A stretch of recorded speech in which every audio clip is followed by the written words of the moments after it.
Obviously, their role players had big games in Game 5. Reggie Jackson, Marcus Morris, Luke Kennard. I mean, you kind of go down the list. But what is it that you guys need to do, or you think you can do better to kind of limit those guys' success? Well, I think, those guys are really good players, and they're proven players in the league. I think there's things that you adjust to without Kawhi out there that we'll try to do more of tonight. On the way in that they're going to find production from other places, but I think some subtle or not so subtle things that we can do to make it harder on them will be important. We'll have some mismatch situations, as we've had, but they're different situations that I think, require a little more focus and urgency for us because they are different. But I think we're ready to go. A lot of times when a player like that's out, as you said, other guys raise their level, and I think that's to be expected. But they're playing a little more free.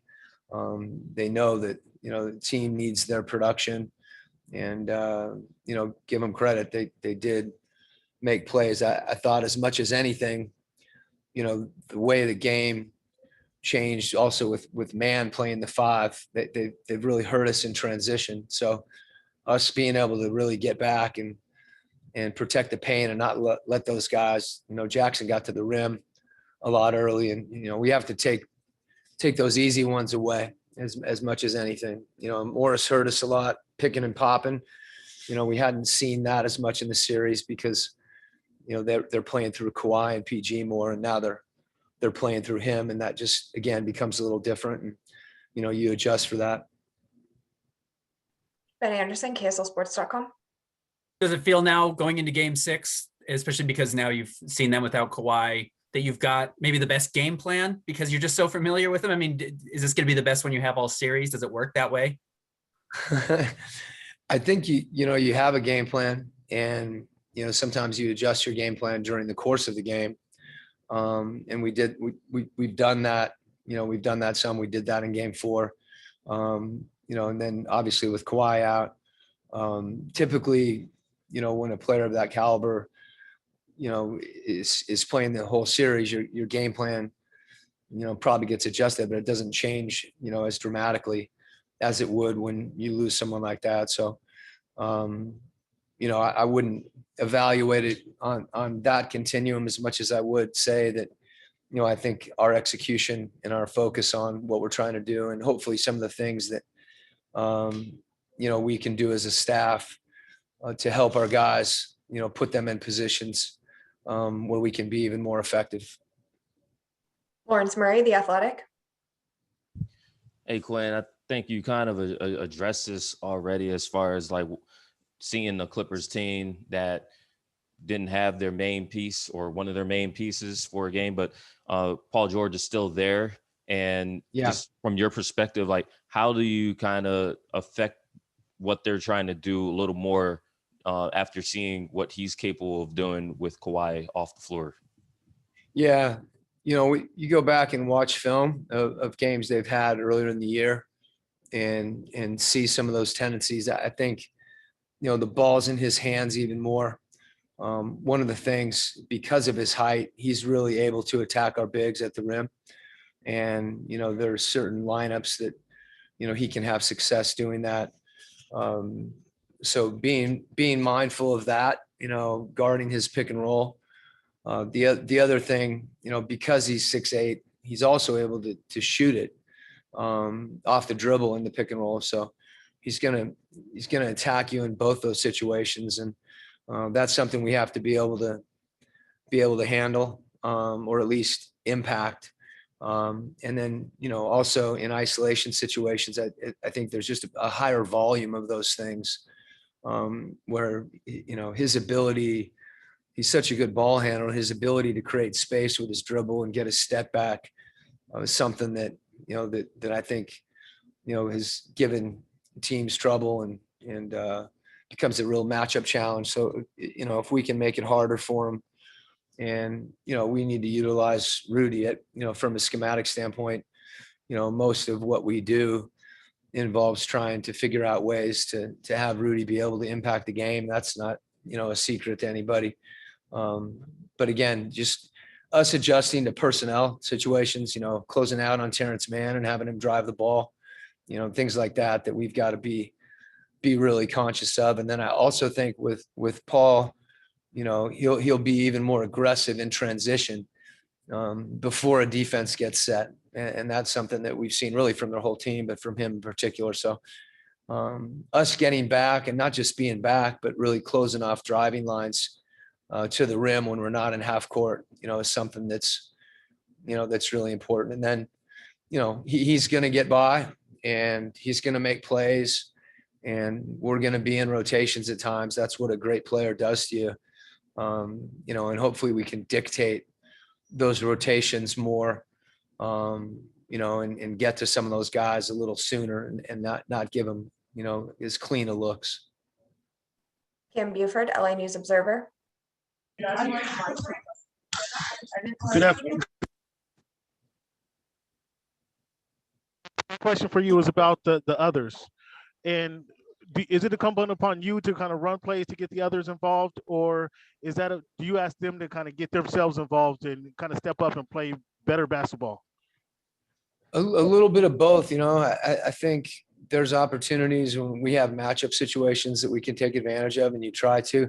When a team is switching, the way that they do, they're really trying to build a perimeter. And the biggest thing for us is the guys that are able to get by and get into the paint at various times. What ends up happening is hopefully we can create closeout situations for those other guys. But our ability to isolate and play matchups, with some of our other guys, as you're mentioning, whether it be, Boyan or George, they when they're switching pick and roll and they're getting under Rudy, and it's a physical game like that, and he can't put pressure on the rim with the roll.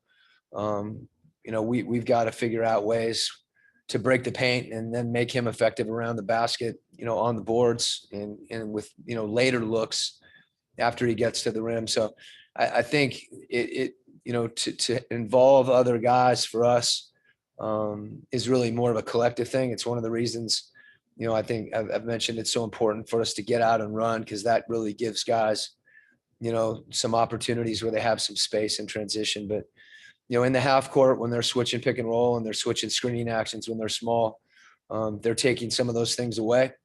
And, what we need to do is to break the paint with penetration. And that's when it'll really open things up, for other people. Rebecca Harlow, TNT. Hey, Coach, I know we're waiting on an update with Mike and with Donovan based on how they warm up, but if you do have one or more of them available, what goes into your thought process in terms of, how you will handle their minutes? And I guess if you could just describe, even if they're not at 100%, but you're confident that they can be out there without furthering injury. I mean, how effective can those guys be in your mind? Well, I think, the biggest thing, Rebecca, is, they won't be out there if there's, any risk of something, more substantial occurring when they're playing. Donovan's been playing through pain, from the beginning of the playoffs. Mike's had a situation where he hasn't been able to be out there. So, whether it be minutes restrictions, or, maybe a little less effective from an athletic standpoint, they're both those guys are the two guys that, particularly in this series, allow us, to break the defense down. And it's kind of what I was saying before, that they create offense for other people. So they may not be able to finish as well as they can normally, but just their presence on the court and their ability to handle the ball, really impacts our team. Our team's built that way. So when you remove those guys, it has a big impact on how we play. So I think, the impact that they have, even if they're not, at their best, is still substantial, particularly, in this series, the way that the Clippers guard us and the fact that they're playing small and switching so much. Last question, Heather Yako, All Arabia Network. Hi, Coach. You all started the series off strong, up 2-0, and then we've seen a turnaround here midway into the series. What's the feel like in the locker room, and what lasting words did you leave with the players going into a game that could potentially close out the series? Well, I think, our guys know what's at stake, and, to the extent you continue to focus on the things that, you think you can do or need to do to be successful. And then also, whatever adjustments that you need to make, those things happen throughout the series. And in particular, when, the Clippers lose a player like Kawhi, it changes what you do from a game plan standpoint. So the main thing is just, I think I'm confident in our group. We've been through a lot for a while. And I can't remember a team that I've been associated with. It's had a flock of birds hit the engine on their airplane, and everything that we've been through, over the course of the year with guys being a little banged up. We've always had kind of a next man up mentality. And that's something that, that our guys really pride themselves in. So I think they're ready to go and ready to compete and obviously know what's at stake. Thank you, Coach. Appreciate your time. Thanks.